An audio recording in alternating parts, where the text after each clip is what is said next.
So at 6 o'clock, I'm going to call this meeting to order. I want to acknowledge that as we begin this meeting, the land on which we are all gathering collectively is the traditional territory of the Haudenosaunee, the Mississaugas of the Credit, and the Anishinaabe people, many of whom continue to occupy this part of Niagara. Madam Clerk, the roll call, please. All members of council are present, Your Worship. Thank you.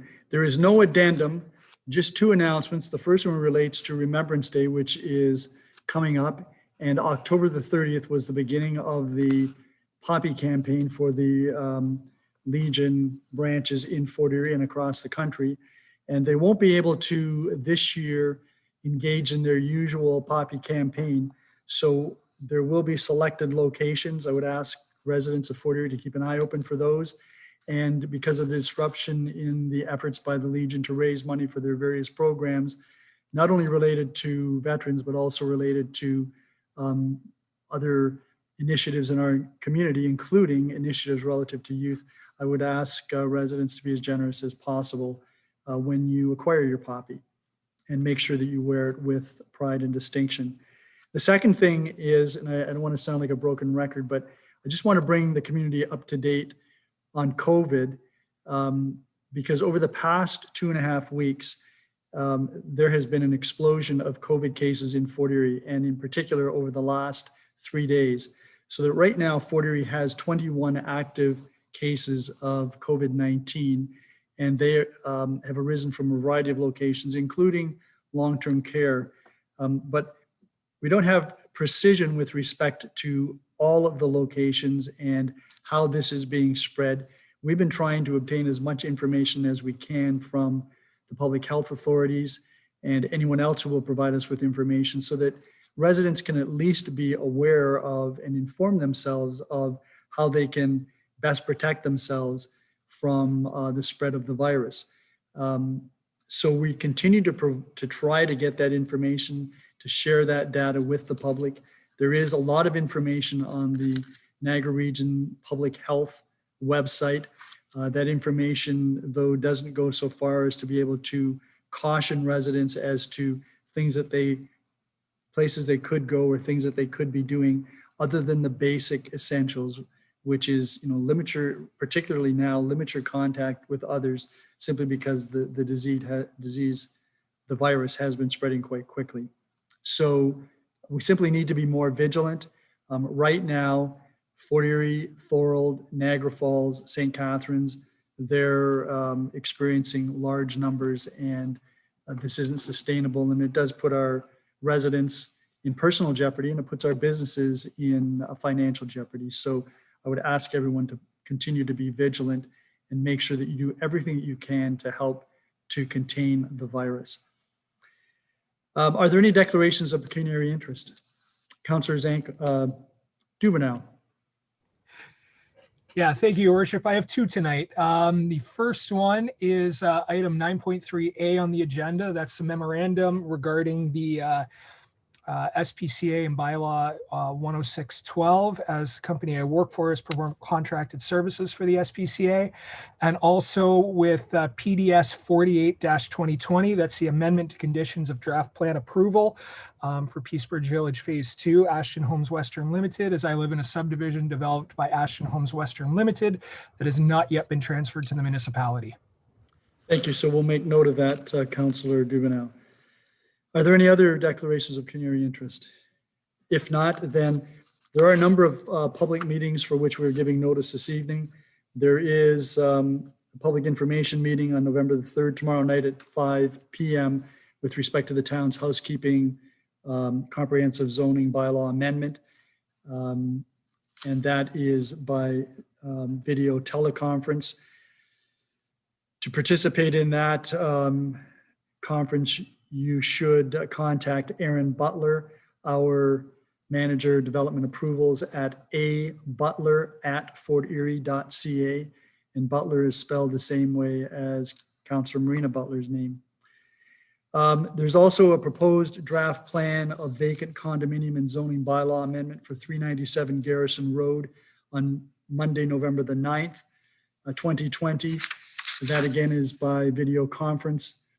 There's a proposed official plan and zoning bylaw amendment for 2776 Stevensville Road on Monday, November the 9th, 2020, again by video teleconference, and a proposed temporary zoning bylaw amendment the same night, November 9th, 2020, with respect to 409 Gorham Road, and by video teleconference. The report for each of those public meetings, which will be provided to council, will be available to the public on Wednesday, November the 4th, 2020. All of those meetings commence at 6 p.m., as do the next two meetings, which are scheduled for November the 16th, 2020, by video teleconference. One is a zoning bylaw amendment with respect to 0 Burley Road North. That was initially heard by council on August the 31st and relates to an application by the Roman Catholic Episcopal Corporation of St. Catharines. And then there's the housekeeping town zoning bylaw amendment will come forward that evening. Again, both those meetings at 6 o'clock, and the information report for each will be available November the 12th, 2020 on the town's website. We have some budget committee meetings coming up. The first will be Wednesday, November the 18th, 2020. That's the capital budget and forecast. The second meeting is December the 9th, water and wastewater operating budget and user fees analysis. The third meeting will be Wednesday, February the 3rd, 2021. That is the library general levy operating budget and assessment analysis.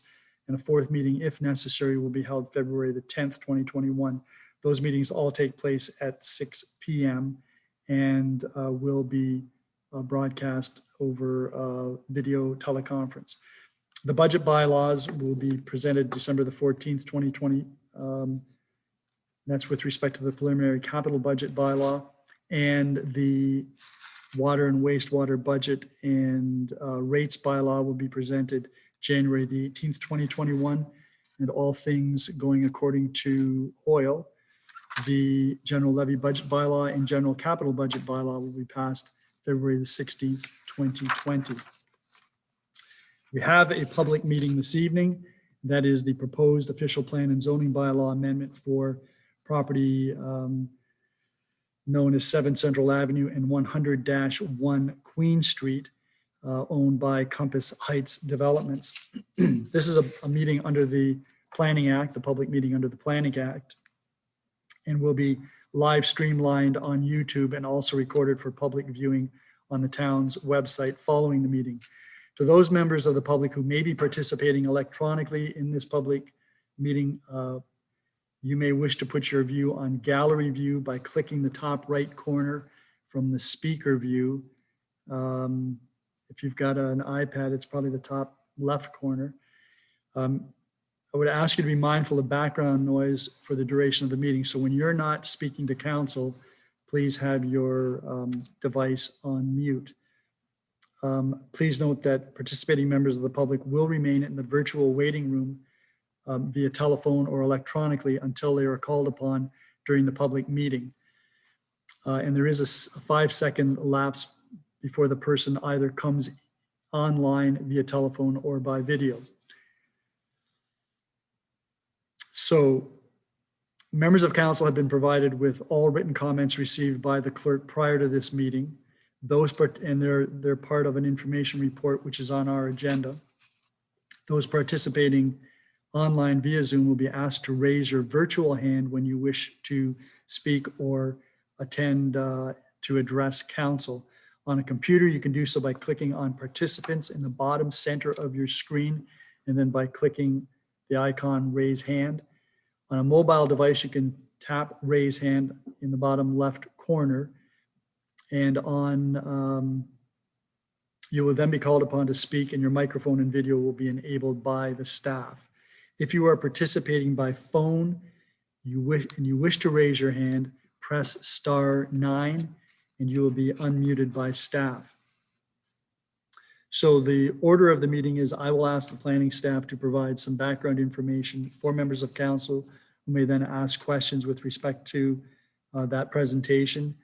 I will ask the clerk to read into the minutes any correspondence she received prior to the meeting which has not been made part of the report, the information report for council. I will ask staff if then there are any members of the public in the waiting room who wish to speak in favor of the application. Actually, I will ask the proponent if the proponent wishes to address council. I'll do that first. Then anyone who wishes to speak in favor, and you can advise Mr. Butler that by raising your virtual hand. And then I'll ask if there are any members of the public in the waiting room who wish to speak in opposition or who have questions that they wish to ask members of staff or members of council about. Once we have heard from everyone, typically the meeting will be closed, but we'll make that determination when we get there. Madam Clerk, was there anything that I left out that should have been included? No, Your Worship, you covered everything. Thank you. So we will start with the presentation by staff member, and I see Ms. Dilwaria is here, and I presume it's your presentation? Then please proceed. Thank you, Your Worship. I'm going to be sharing my screen now. Thank you.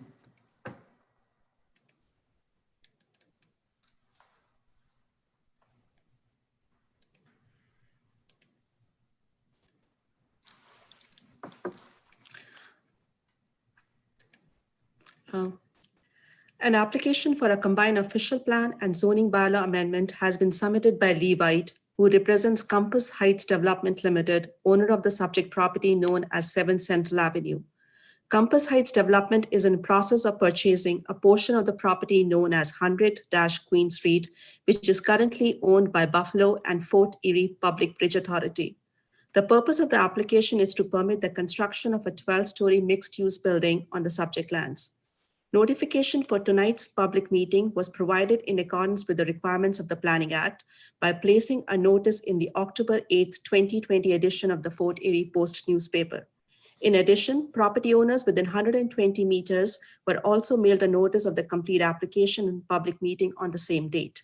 I would like to mention that dates regarding the circulation of public notice is incorrectly mentioned in the information report.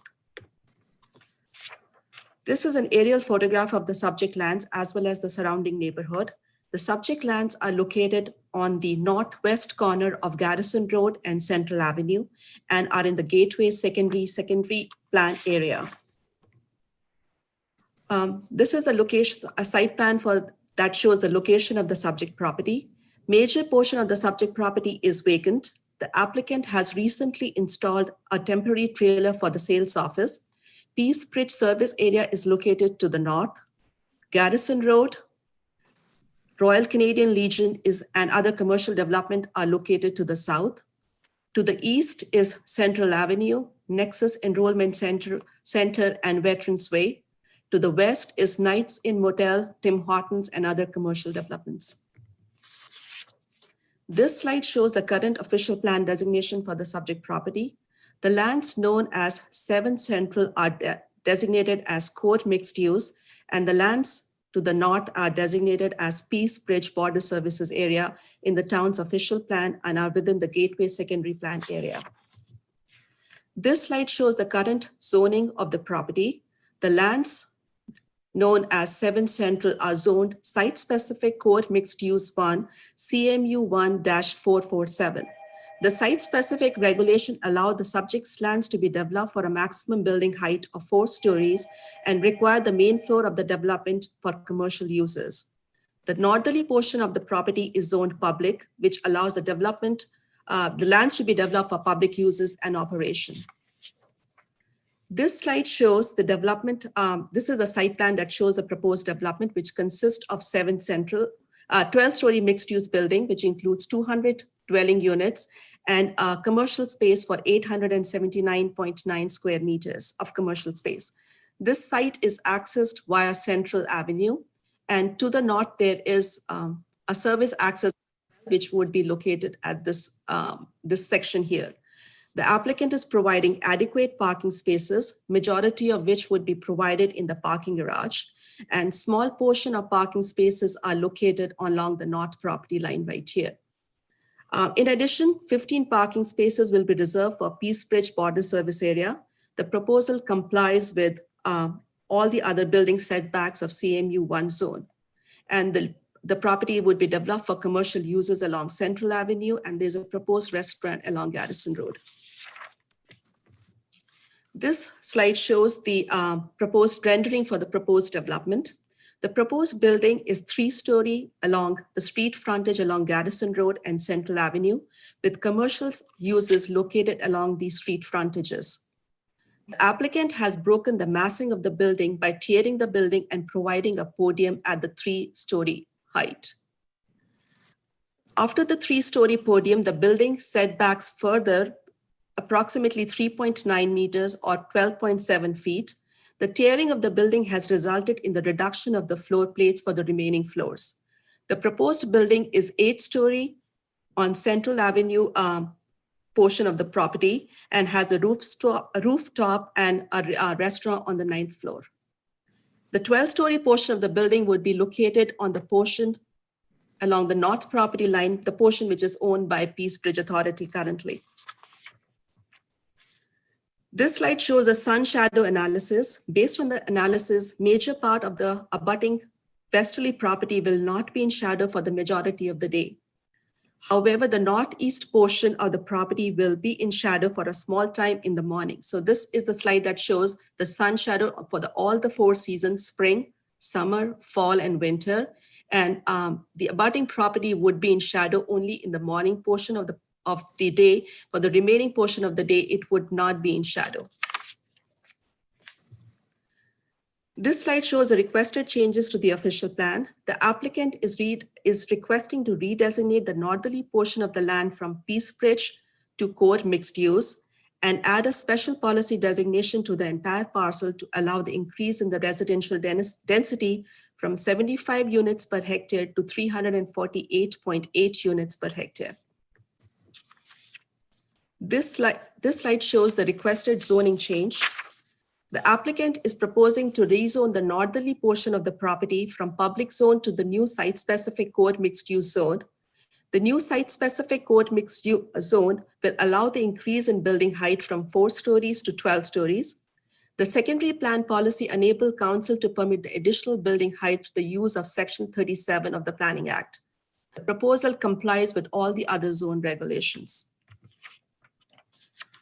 This slide shows the public comments that were brought up at the Zoom meeting that was held on September 24th.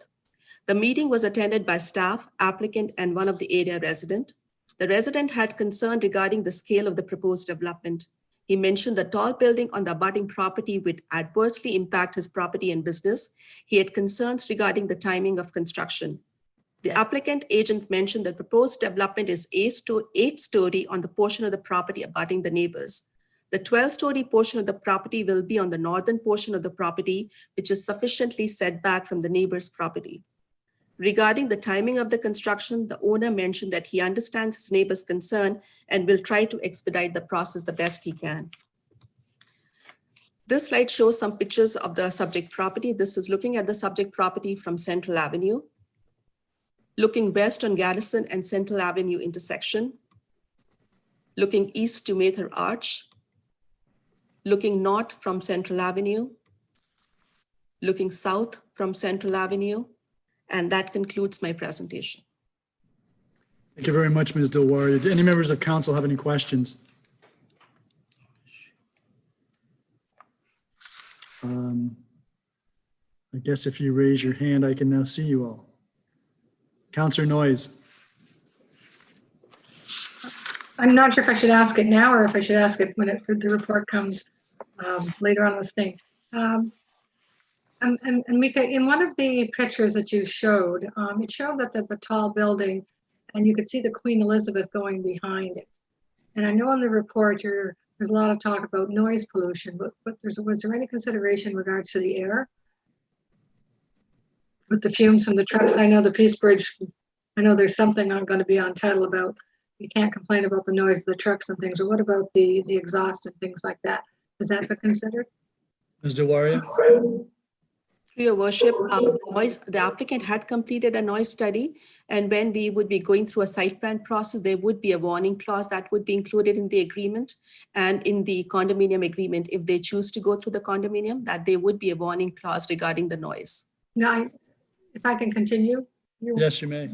It's not, I understand the noise part, but what about the possible air pollution from the trucks sitting there and idling, and the amount of traffic and the pollution that might be going into the air from the vehicle traffic? I didn't see it anywhere in the report. Through your worship, about the noise pollution, and I think the building would have the windows and glazing, etc., that would not allow the air pollution to get in. There would be HVAC, vacuums, etc., that would be taken, that would take care of those elements. That's my understanding, but we did not require an air study to be conducted as part of this application. Councillor Noyes? Study. No, that's all. Thank you. So just to follow up on that, Ms. Dewari, I think the suggestion is that there may be a warning about the noise from the Peace Bridge operations. Maybe there should be a warning about the potential for air pollution. I think that's what Councillor Noyes you were driving at. Yeah. So I think that's something that you may want to keep in mind as you proceed. Any other councillors? So Ms. Dewari, just with respect to the plan, it looks like the building is going to be set back some distance from the business to the west because there's going to be a parking lot in between that business and I think, and the building that's being constructed or being proposed. Is that correct? Yes, Your Worship, the parking lot would be on the neighbor's property. For the proposed building, the building would be at the property line. So this is underground parking that we're seeing in one of the appendices in the report. No, Your Worship, there is no underground parking. There is a parking would be provided in the parking structure, and then a few parking spaces would be provided outside. Okay, so I'm going to ask a little further when we get to the report so I can point out that exactly. And if there are no other questions, then I think we'll go to the proponent if the proponent wishes to address council. Your Worship, I'm going to bring in the owner and his architect.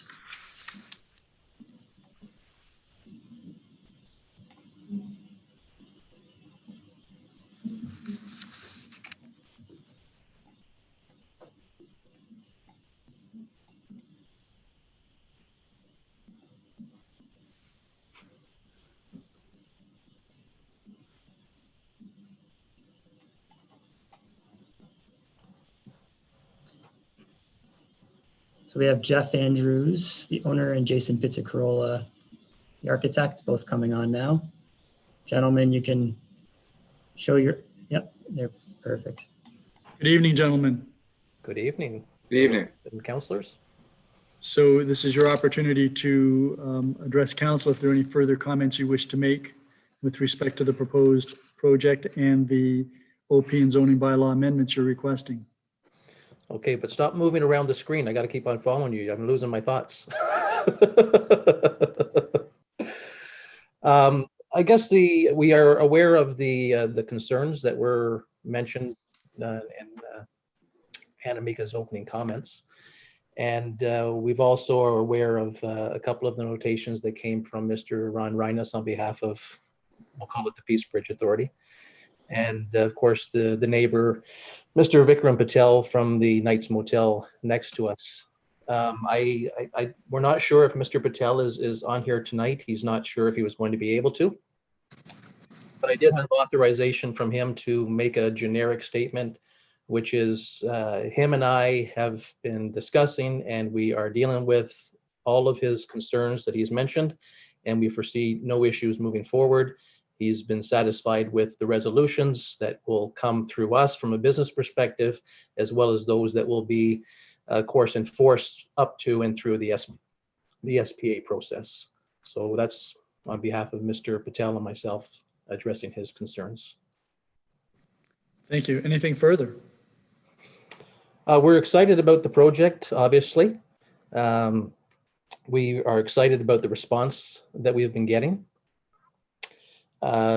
Jason and his team have done an awesome job in the design work to, again, create something that, for Erie, not just ourselves, should be proud of and be able to look at with great pride sitting on the corner of Central and Garrison. We have made it perfectly clear that we have an open ear to anybody that has any input. We're hearing more of that tonight. And we're just simply excited to see this continuing to move forward as quickly as it has, even through the COVID and the pandemic situation that we've been dealing with. From a design perspective, Jason can speak to that. We've also got Stephen Rivers from South Coast Consulting that did the plan and justification report that he's tied in here as well. So if anything is pertaining to them, then they're free to speak as well. Thank you. So before we go to council, in case I have any questions, Mr. Pizzacarola, did you have any comments with respect to the design? It's an attractive building. Good evening, everyone. I think Anamika has done a great job presenting the project. And town staff it's great to work with on this. It's moved along quite well for a big project. So yeah, like Jeff said, we're really excited. We feel the site is a perfect site for this type of development, given in the surrounding area, there's already an 8-story building. It's not in any of the villages, so there's not really any residential neighbors around.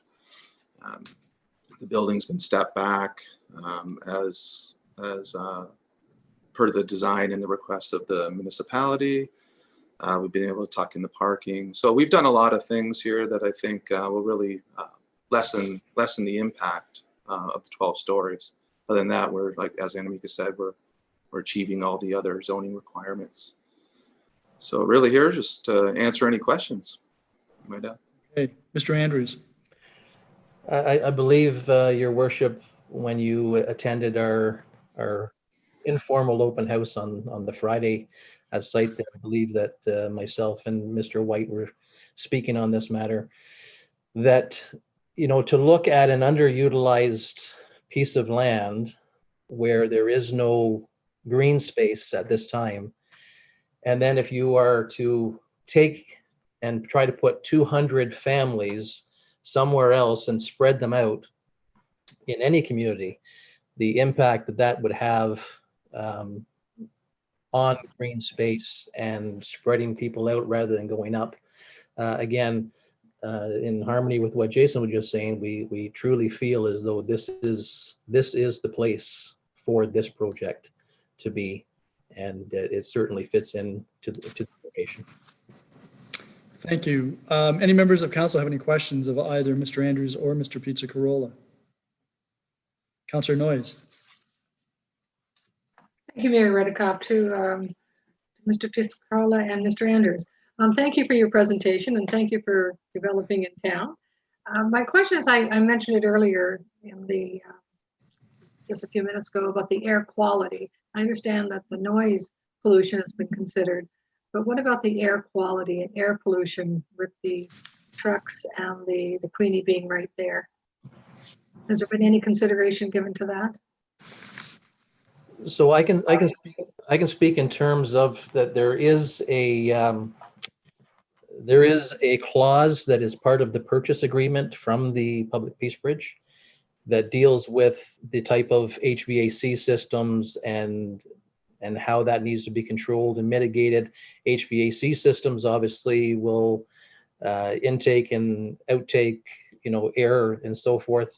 And again, I'll let Jason speak to this, but I also know that in our design, as you look at the different facades, the glass walls that you're predominantly seeing are actually removable walls or slidable walls that the balconies, which are very large outdoor spaces, are in behind that. And then there's another layer quite a few feet away that is actually the wall of the condo units themselves. So there's a number of mitigations in there. And sorry, Jason, I'm not the designer. I'll hand that back to you. Mr. Pizzacarola, did you want to add anything? Yeah, just exactly what Jeff was saying there. It's a dual wall envelope that we have, and that's for numerous reasons. For sound, for sure, it would help with air quality. We do have predominantly southwest winds, especially at that site, as the wind study definitely confirms that as well. So the wind is usually blowing away from that. And then HVAC systems, yes, we'll have an engineering team that will address that as best we can. Okay, Councillor thank you. Noyes? Nothing further. Any other councillors? Mr. Andrews, just, I note that you've got 4 potential sized units, residential units, going from bachelor, 1 bedroom, 2 bedroom, 3 bedroom. And the units are expressed in square meters. I've done some calculations. They seem to be fairly modest size. Can you comment on that? Again, I'm not the designer, but we've tried to build in a number of options for different households. And again, Jason, you and your team, along with myself in the design work, we certainly have not gone to the extremes. I shouldn't say extremes. We haven't gone the direction. We haven't gone to the direction that a lot of the GTA municipalities have, where they're actually putting in 1 bedroom condos at 380 square feet. In the design that we've put together, and Jason and his team certainly have not done the floor plans yet. We have not asked for any concessions on square footage from what the zoning bylaws are. So what the numbers actually end up looking like, we will see in the very near future as we work towards SPA. But we have not asked for any concessions on what the minimums are for the zoning bylaws. In fact, Jason, correct me if I'm wrong, I think in most cases we exceed the minimums that are a requirement under zoning bylaws within Fort Erie. Is that correct? Yes, we do exceed them. Yes. And then what you're seeing, just general cost per square foot these days to put up a building like this, you're seeing smaller units, and we're, I think, larger than the competition at this point in the area. So. Right. And in just to go back to Councillor Noyes' concern about the air quality, I'm just wondering if that isn't something that should be addressed now. I don't think you want to have people moving into the building and then finding out that aside from the noise that they've been warned about, there's also the potential for air pollution from the number of trucks that come through there. Has that been something that you've considered in any great detail? We haven't considered it to date, Your Worship. It was not part of the checklist during our pre-con agreement. Right. We felt with the different clauses that would be part of the condo corporation and the bylaws of the condo corporation, as well as the way that's being designed and mitigated, all of those concerns would be dealt with. It certainly doesn't mean that we're adverse to doing, an air study of sorts, but it just wasn't something that we felt we needed. Yeah, no, I'm thinking more in terms of just notifying potential purchasers that this could be an issue. You don't want to be in a situation where, I don't think, people buy a unit, or, yeah, these are condo units, buys a unit and then finds out that there's, lo and behold, emissions that come out of these transport trucks, which are patently obvious. And in any event, that's something that I think you would be more needing to be concerned about. Although we would have some concern as we approve whatever we decide to approve if we do consider favorably your application. I did have one other question, and that was with respect to the Peace Bridge Authority, we did receive correspondence from Mr. Reines. And from your comments, Mr. Andrews, it sounds like you're working with the Peace Bridge Authority on whatever concerns they might have. In the latest site plan that Jason and his team did, and that Anamika was showing, that has addressed all the comments that Ron Reines had, and that's a result of a meeting that myself, Jason, and Stephen Rivers, the planner, had with Ron Reines. So all of his comments have been addressed as far as I'm concerned, or my knowledge. Right. Okay. Thank you very much. Are there any other questions by members of council? If not, then we'll open up the meeting. Thank you, gentlemen. We'll open up the meeting to anyone who wishes to speak in support of the application, other than obviously the applicant's representatives. So, Mr. Butler, do you see anyone with their hand up? Not yet, Your Worship. So to the attendees, now would be the time, if you're here to speak in favor of the application, to raise your virtual hand.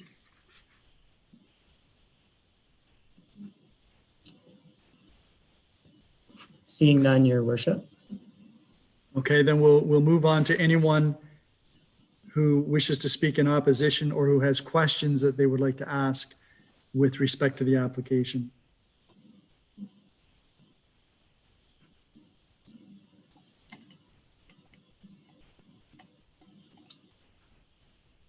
So again, now would be the time to raise your virtual hand if you wish to do so, if you wish to address council.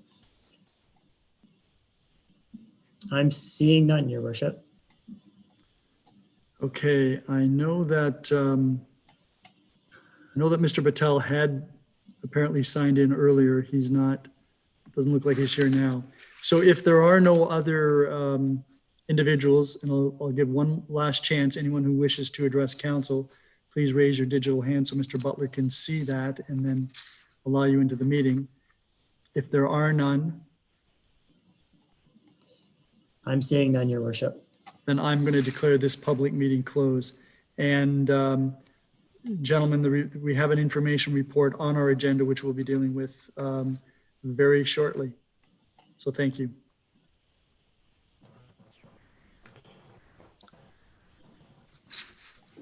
So that then takes us to Planning and Development Services, and Councillor Zanko, that's your committee, correct? Yes, it is. Thank you, Your Worship. Planning and Development Services is now in session. We do not have any presentations or delegations, so that brings us to report PDF 47-2020, Proposed Official Plan and Zoning Bylaw Amendment for 7 Central Avenue. Can I have a mover? Councillor Dubanow. That report is on the floor for comments or questions. Councillor Lubberts.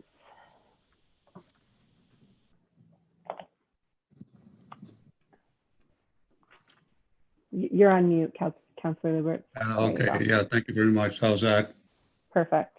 All right, thank you very much, Madam Chair. I'm getting a message on my screen that my internet connection is unstable. So if you can't make out what I'm saying, please let me know.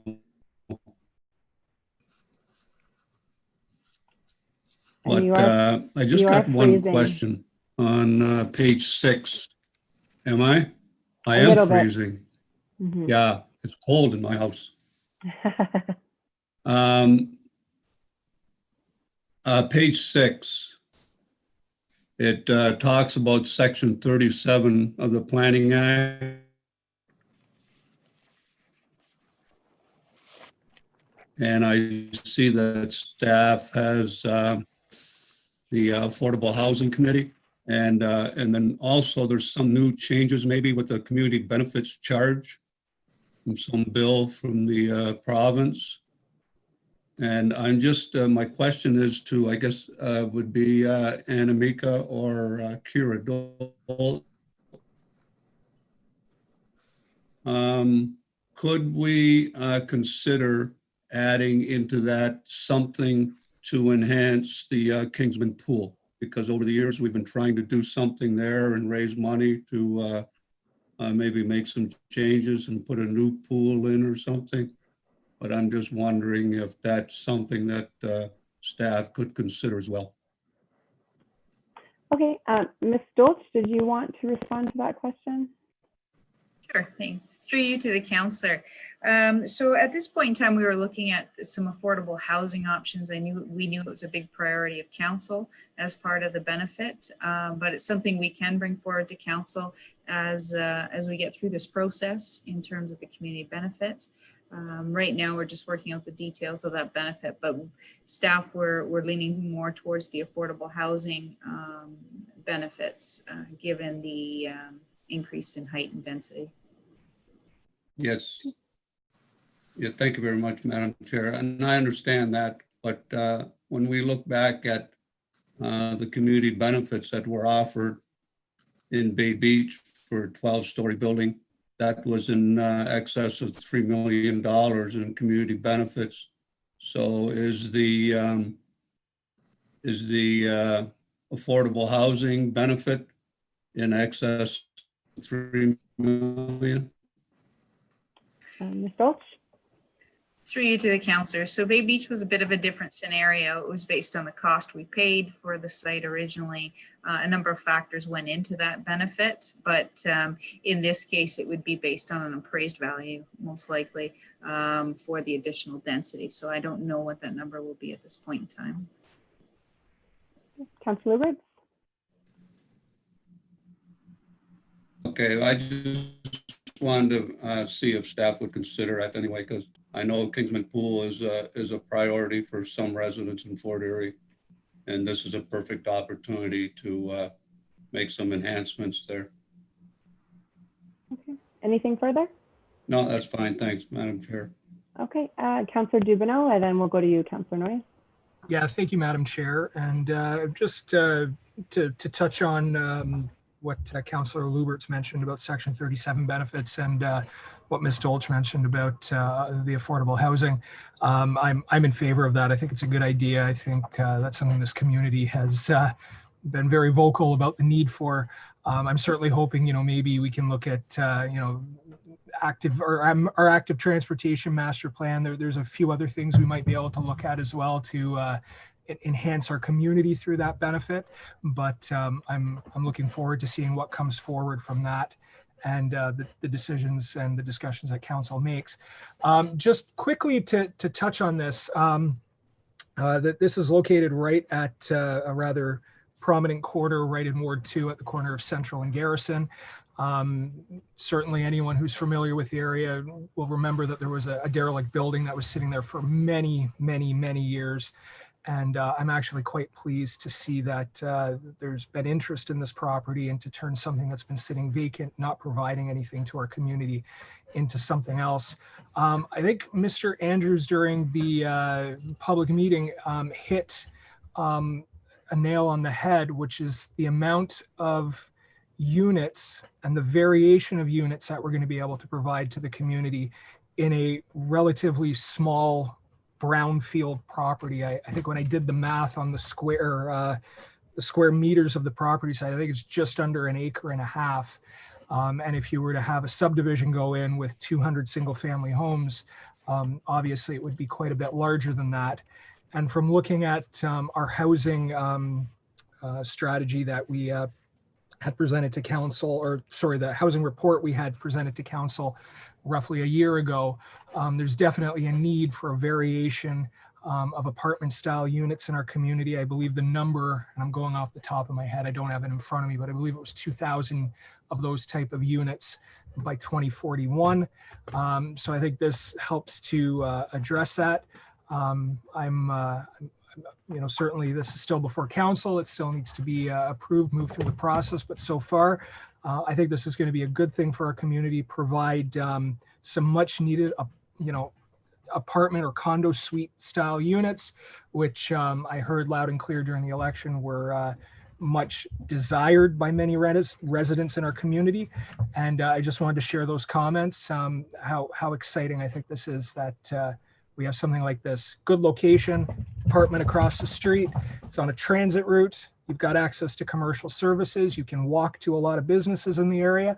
I think it's a fantastic way to promote a walkable and safe community. So thank you very much, Madam Chair. Okay, thank you. Councillor Noyes. Thank you, Councillor Zanko. I'm also going to be talking with the affordable housing. I just wanted an explanation. It says additionally, the applicant is also proposing an affordable building fronting on Douglas Street. What exactly does that mean? Ms. Stoltz, do you want to answer that question, or? And then Three. I'm not sure. Perhaps Ms. Delawaria can comment. Okay, perfect. Thank you, Madam Chair. So the affordable building that was proposed as Douglas Height was a part of the previous plan, and that has since been revised. So as of now, we are looking into, for Section 37 agreement, we are looking into cash contribution. So that the affordable building that you're talking about is no longer in the, no longer an option. Okay. Councillor Noyes? Thank you, Councillor Zanko. Okay, that makes a little bit more sense when I'm reading this, is kind of coming out and thinking, what? what building are we talking about on Douglas Street? So now I understand it's just going to be cash in lieu of that hopefully will go towards an affordable housing project at some point in the future, right? Okay, my other question, and I'm not going to belabor it too much, is the air quality. I was on council when there was a long year, 2 or 3 year discussion about the Peace Bridge and about the Ambassador Bridge. And I will say air pollution and the particulates and the number of people with asthma, and it went on and on about the COPD, was as big of an issue as the noise was in regards to the possible building of a new bridge or fixing the existing one. That was a big part of the discussion. So I was somewhat surprised not to see it in the report that air quality really wasn't addressed. But I'm hoping that they do look at it, because it was a big part of the discussion before, and this is right by the Queen Elizabeth. Thank you. Are there any other questions, Your Worship? Yeah, just to follow up on Councillor Noyes' comments about the air quality, that was, I guess that's why she and I are most interested in that aspect of this, because we did have ongoing delegations. We had delegations from as far south as Gowanda in the States talking about the air quality if the Peace Bridge was going to be expanded into 2 bridges, whether it should be located someplace else. And we received a lot of information and a lot of concern. And it seems to me that it would be prudent if we were to make sure that people moving into this facility were aware of noise and air quality issues associated with the Peace Bridge, because it's patently obvious to those of us who live around here, and maybe so obvious that we don't necessarily think too much about it. So that would be one comment that I would have. The other question that I had really was related to the traffic impact study. And lo and behold, we're again being told that despite the nature of development that's being proposed, there will be negligible traffic impacts. It's hard to imagine that 200 new housing units on this site with traffic going from the site onto Central Avenue and from Central Avenue onto the site, not to mention the restaurant, not to mention the stores that are there, and perhaps people will be walking to those, or they'll be the people who live in the buildings. It's hard to imagine that there won't be some type of traffic impact other than negligible. So I guess my question would be, can we get a look at the traffic study just to see what the premises were upon which that type of conclusion would result?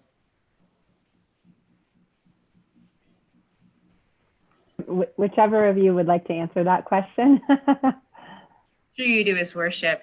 The traffic study, they did the AM and PM peak periods, if you've noticed. It did come out at a level service B.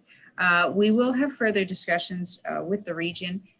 We haven't heard any concerns from the region, as it is there. Central Avenue is a regional road, so we can have further discussions. But at this point in time, we haven't seen any indication that traffic would be a problem, either from the region or the traffic consultant. And coming out at a level service B. That's a good service level. Obviously A is the best, but B is a bit less. But usually if you get into level service E or F, we start to see some issues, but it seems like a good level of service to accommodate this development. So if I might, Madam Chair, so this study was done in July of 2020 at a time when people weren't doing as much traveling as they typically would. They weren't going out and about as they typically would, number one. And number two, we had no American visitors here in July of 2020, or if we did, there weren't very, very many at all. This is a very, very busy area, particularly during the summer, spring, late spring, early fall, when there are a lot of Americans coming here, coming off the bridge, trying to get back onto the bridge. And this is one of the areas where they would be traveling. So I'm, despite the fact I'm not a traffic engineer, I'm very familiar with the area, and I don't believe that there are negligible impacts as a result of this magnitude of construction. So I'm not really placing a lot of stock in that type of conclusion. Call me skeptical and call me out to lunch. I'm just not thinking that this is going to have no impacts or negligible impacts. The second thing I was wondering about was the shadow study. I know that there was a study done. It was referred to in Ms. Dilwaria's presentation to us. We had limited information in the report with respect to the shadow study. I think it's likely that because of the orientation that facing south, that much of the impacts would be on areas that aren't occupied. The only apparent concern would be the motel next door. So I'm wondering if the study, the shadow study information can be shared with council. Ms. Stoltz?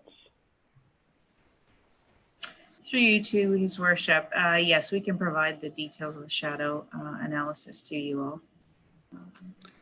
Okay, and then finally, if I might, Madam Chair, just with respect to the Section 37 benefits, as I understand it, staff will be ascertaining the current value of the property, sorry about that, and the value of the property if the OP and zoning amendments are approved, and then looking at what an appropriate figure for the developer to pay in the event we were to permit anything over the 4 stories. Is that correct? Ms. Stoltz? Through you to His Worship, that's the proposal at this point in time. Obviously, ultimately, the ultimate decision rests with council in terms of the Section 37 benefits. Staff's just putting forward a proposal to council to try to make a fair and consistent approach moving forward for all developments. Right. So I know that we have discussed this in the past, and I know that you've spoken about fair and reasonable calculation with respect to this, fair and reasonable not only to the developer, but definitely fair and reasonable to the community, because this would be something that's over and above what we have provided for in our planning documents. And it may be that this is a good project, and it may very well be this is a great location, but in fact, it's not zoned for what's being proposed. So I want to make sure that as we go through this, we're fair all around to the developer, but also to the municipality. Thank you, Madam Chair. Okay. Does any other member have any further questions or comments? Seeing none, I will call the question. All those in favor? Opposed? That carries. That now brings us to report PDF 48-2020, amendment to conditions of draft plan approval for Ashton Homes. And Councillor Dubanow, I do acknowledge that you have a conflict with this. Can I get a mover? Councillor McDermott, that report is on the floor for comments or questions. Mayor Redekop, and then Councillor Noyes. Right. So I had an opportunity to meet with the developer, with Ms. Dolch, a couple of months ago, and discuss this. And when the approvals were, the conditions for the plan of subdivision phase were approved, they did quite correctly, as the report indicates, provide for road reconstruction of Arthur Street down to essentially Louisa. And I know that the report says that, or maybe the report doesn't say that. During the course of that meeting, and Ms. Dolch perhaps can comment on this, I was left with the impression that that was what the town's policy is. Was it the town's policy? Was this something that perhaps should have been looked at more closely at the time we approved the subdivision phasing? Ms. Dolch? Through you to His Worship. Yes, and at the time we actually did look into it further. Mr. Walsh and Mr. Corvar actually met with Upper Canada Consultants to review the concepts and what they were proposing in a little more detail, and did actually approve the alternative that's before you tonight. It was missed in when it came forward to the draft plan stage. The comment wasn't changed in our comments, so it was missed. But they did look at that a bit further early on, and we have since obviously we're trying to rectify that now.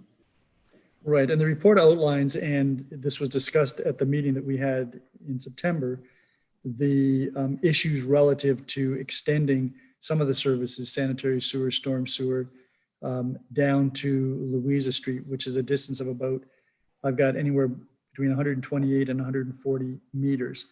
And it's down past a piece of property that the current developer does not own.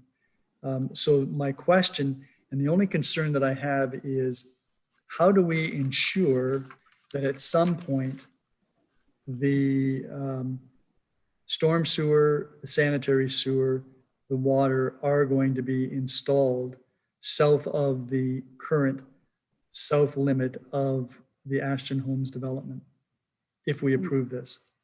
Ms. Dolch?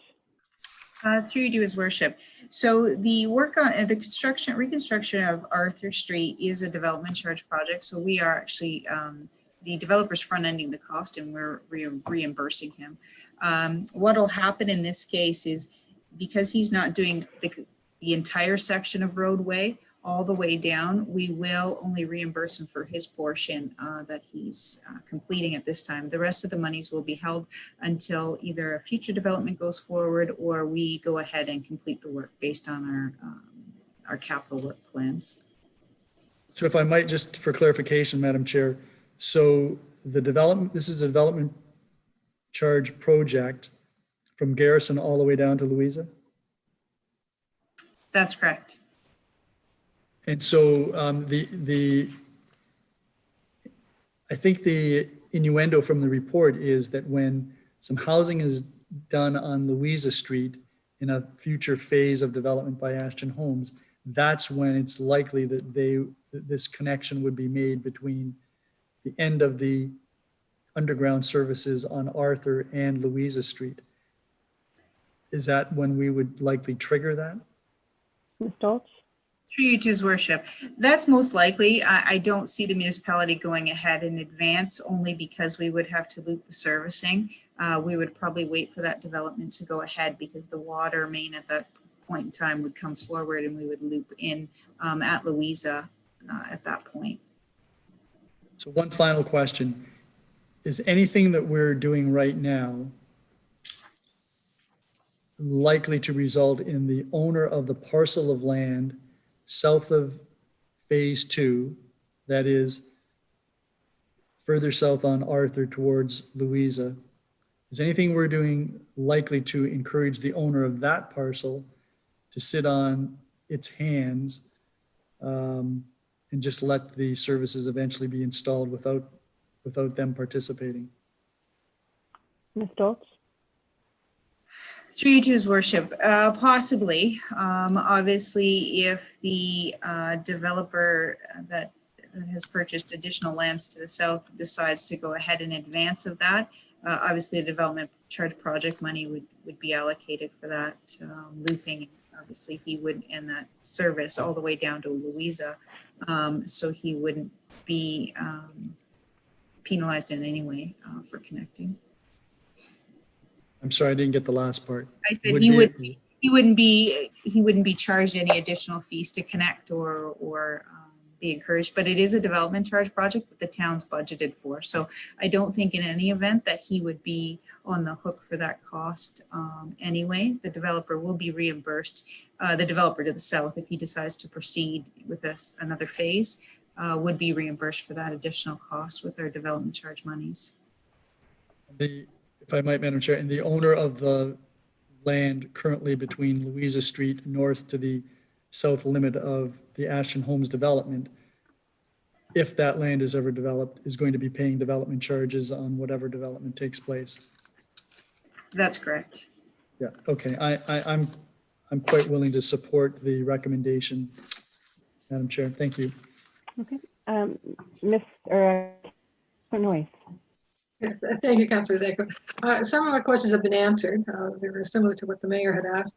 I guess just a little bit of clarification in regards to Arthur Street. Some of it's going to be built to urban standards and some of it isn't. Is that what I hope to understand? Through you to the councillor, that's correct. So some of it will be to the urban cross section, and that'll be to the limit of their property.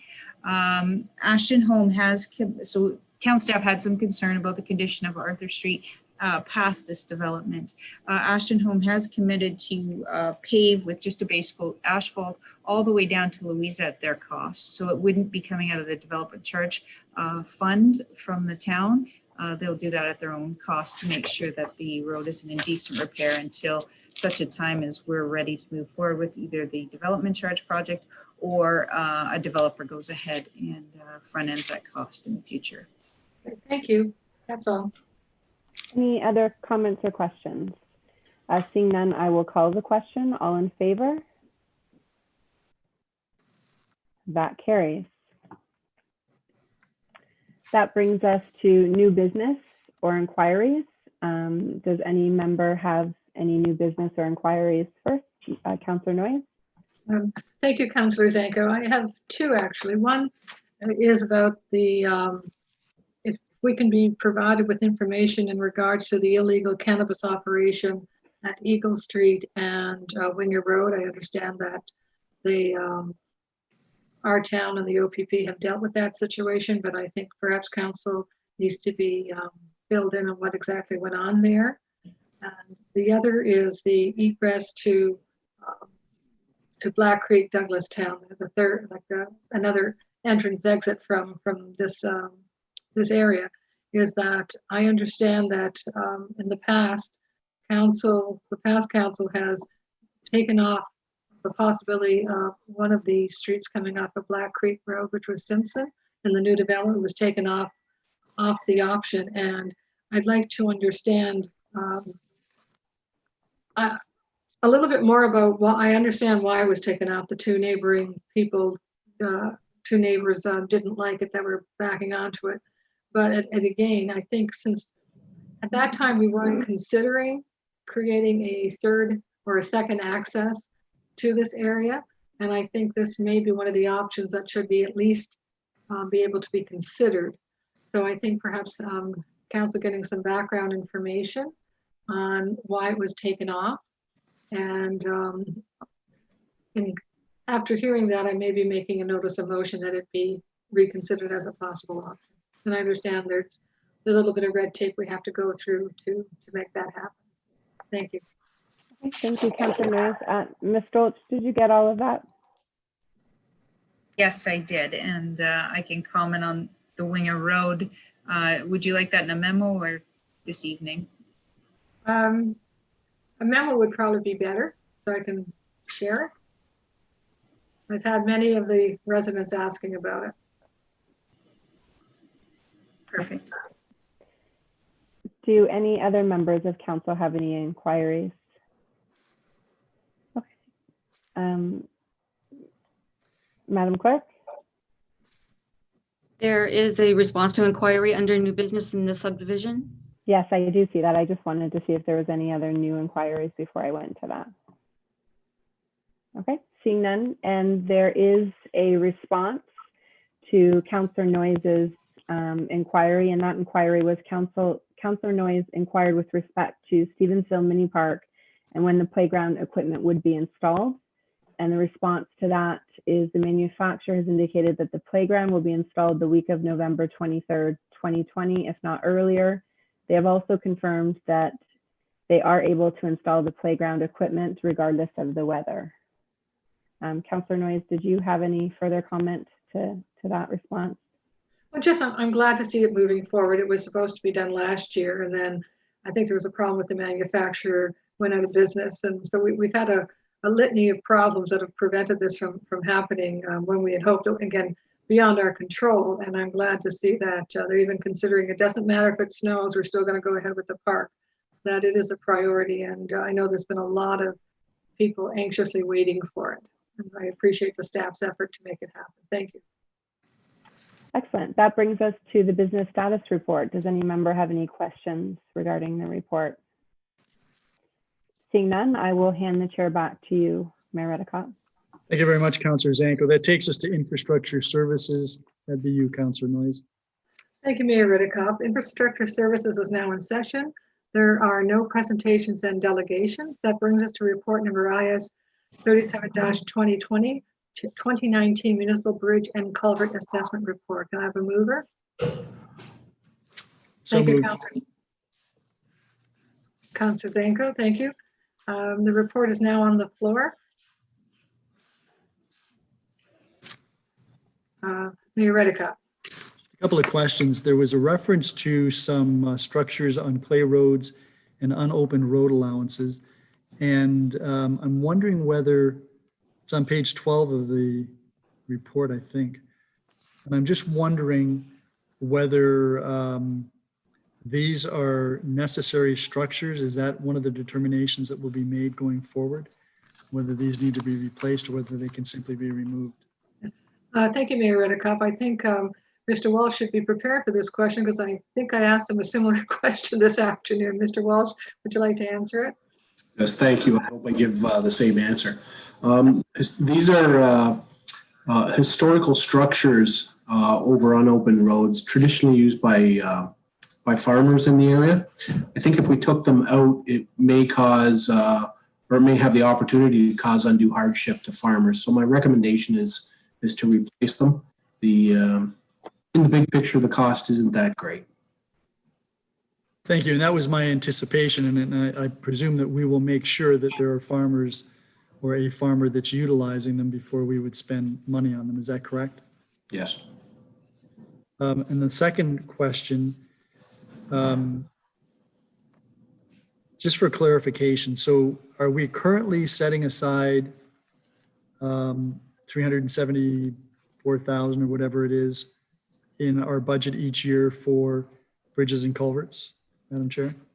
Mr. Walsh? Yes, we are. So the difference between that and I think the $454,000 recommended is what will be the budget impact? Mr. Walsh? Annually, that's correct. Right. Okay, and we're going to be dealing with that then when we get to the capital budget deliberations, or is this operational? This would be through operating. This is the levy contribution to the reserve. Okay, and I see Mr. Jansen kind of shaking his head up and down. He's eating peanuts. Thank you very much, Madam Chair. Thank you, Mayor Redekop. Any other councillors have any questions or concerns? I got to kind of span everything to make sure I don't miss a hand here. Seeing that I had a few, and I did have a chance to talk to Mr. Walsh earlier today. One was about the Black Creek Road. There was a bridge, a culvert, I guess it's a culvert that's going, and it's deemed to be in poor condition and a price tag of about $500,000. But I understand even though it's rated in poor, 1 to 5 years, that there is no immediacy needed to repair this. That I think I can let Mr. Walsh explain what the 1 to 5 years means when you see it on the list of repairs. Mr. Walsh?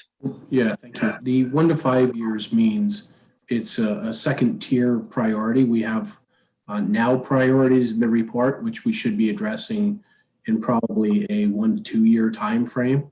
Our 1 to 5s can be pushed out a little bit. They are still very important to our network, but they should be able to survive within that time frame. Thank you, Mr. Walsh. And I understand that whatever work needs to be done on this span or culvert on Black Creek Road will not be occurring at the same time as the bridge replacement on the parkway. That's our plan, yes. Thank you. I have no other questions. No other questions. I don't see any. Okay, all those in favor of the report? The report carries. That brings us to report number IS 38 2020, award of tender for Smith Street water main replacement. Thank you, Councillor McDermott. That report is now on the floor for comments or questions. Seeing none, all those in favor of the report? The report carries. That brings us to report number IS 29 2020, award of the tender for the renovations of Town Hall. Can I have a seconder? Thank you, Councillor McDermott. That report is now on the floor for any comments or questions. Seeing none, all those in favor of the report? The report carries. Thank you. That brings us to the new business inquiries. Any new business inquiries? Seeing none, that brings us to the business status report. Any questions on that? Seeing none, infrastructure services is now closed, and I'll hand back the chair to Mayor Redekop. It was very unexciting, Councillor Noyes. I try. That takes us to corporate and community services. Councillor McDermott. Thank you, Worship. Corporate and Community Services is now in session. We have no presentations and delegations. We have a report at 9.2, CS 19-2020 adjustment rebates under section 357, 358 for 2018, 2019, and 2020. Can I have a mover? Thank you, Councillor Dubanow. Are there any comments or questions?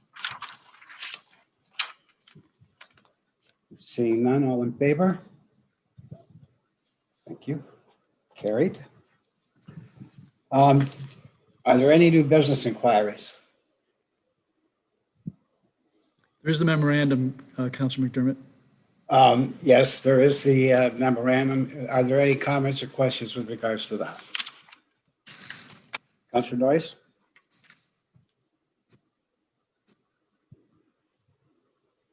You're muted, Councillor Noyes.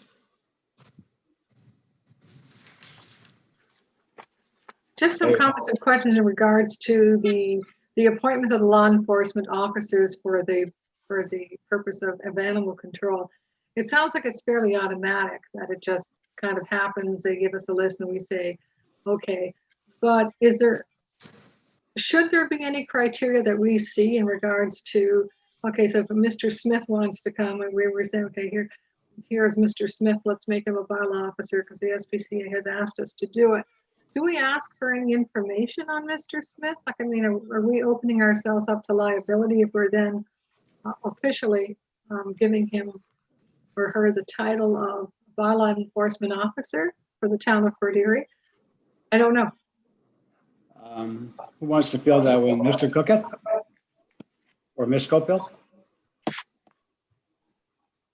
I will go ahead.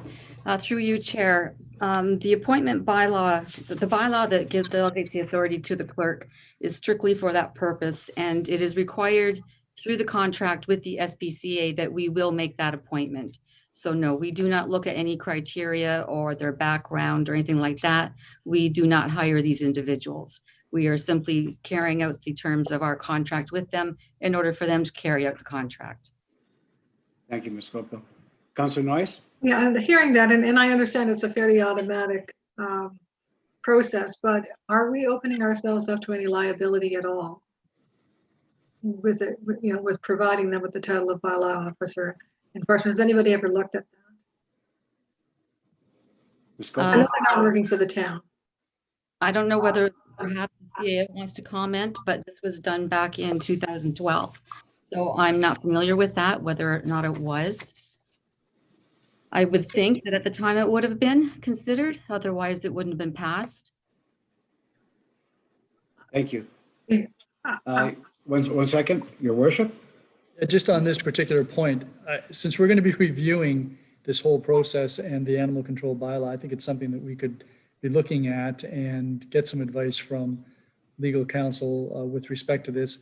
It seems whoever has the contract, if we have a contract, should have some people that can enforce those rules that we have, our bylaw. But I do think that there should be some type of vetting. So I think we should look at that when we're going through this whole process. Thank you, Your Worship. Councillor Noyes? I think that's a great idea.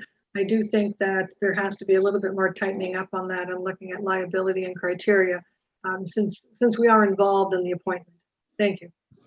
Thank you. Any more comments or questions? Seeing none, anything on the business status report?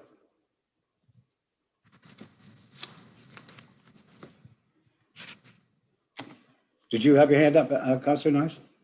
No? Okay.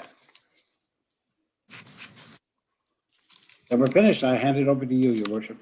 Thank you very much, Councillor McDermott. Scheduling of meetings. Are there any meetings that anyone wishes to alert us to? There is a land committee meeting Thursday morning by Zoom at 9 o'clock. And I think that's it. We have a corporate and community services subcommittee meeting, I think, on tomorrow at 2:30. Is that correct? Councillor McDermott?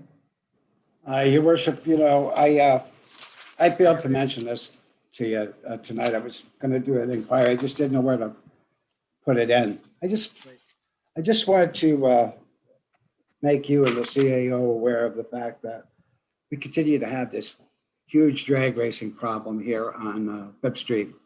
And I've been doing everything I can. I've notified the NRP. I've notified Tom about it. We have a speed limit there, and it's just getting worse every week. And, if I don't have 2 or 3 complaints a week on it, it's a bad week. I really need somebody to take care of this. I would hate to think that after all these warnings, there's an accident or somebody gets hurt or killed. It would be very disturbing to me because I think we really have to look at this. I wouldn't complain about it all the time if it wasn't a problem. And I would appreciate anything you and Mr. Cook can do on that matter.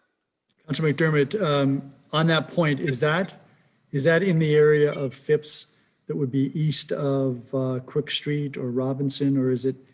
It would basically be from Central Avenue, just right past Metcor, in those areas. Right. So in the Crook, yeah. Okay. Yeah, and I know that people will say, well, there's no schools there anymore. Very true. But guess what? There's a whole pile of bus stops, and Yep. And even at nighttime, it tends to be really exaggerated on the speed, and somebody's going to get hurt out there, and I don't want it to. I don't want it to be because I'm not warning people about it. Right. We can, we'll raise that with the local police detachment. Thank you. I did want to ask you though, Councillor McDermott, and you kind of snuck that in. Is there a corporate and community services subcommittee meeting tomorrow at 2:30? I believe it's Wednesday at 2:30. Okay. Am I wrong? No, it is tomorrow, Your Worship. It is tomorrow? Okay, I'm sorry, Your Worship. I have it done wrong. Okay. And that's again a Zoom meeting at 2:30 tomorrow. Are there any other meetings that anyone wishes to announce? If not, is there anyone that would like to move that we adjourn this meeting? None of you. Oh. Councillor Dubanow very reluctantly raised his hand. There must be some internet interference at your end as well. So would you like to move that we terminate this meeting? I was giving other councillors the opportunity to jump in before, but yes, I would be happy to move that, Your Worship. All those in favor? And that is unanimous.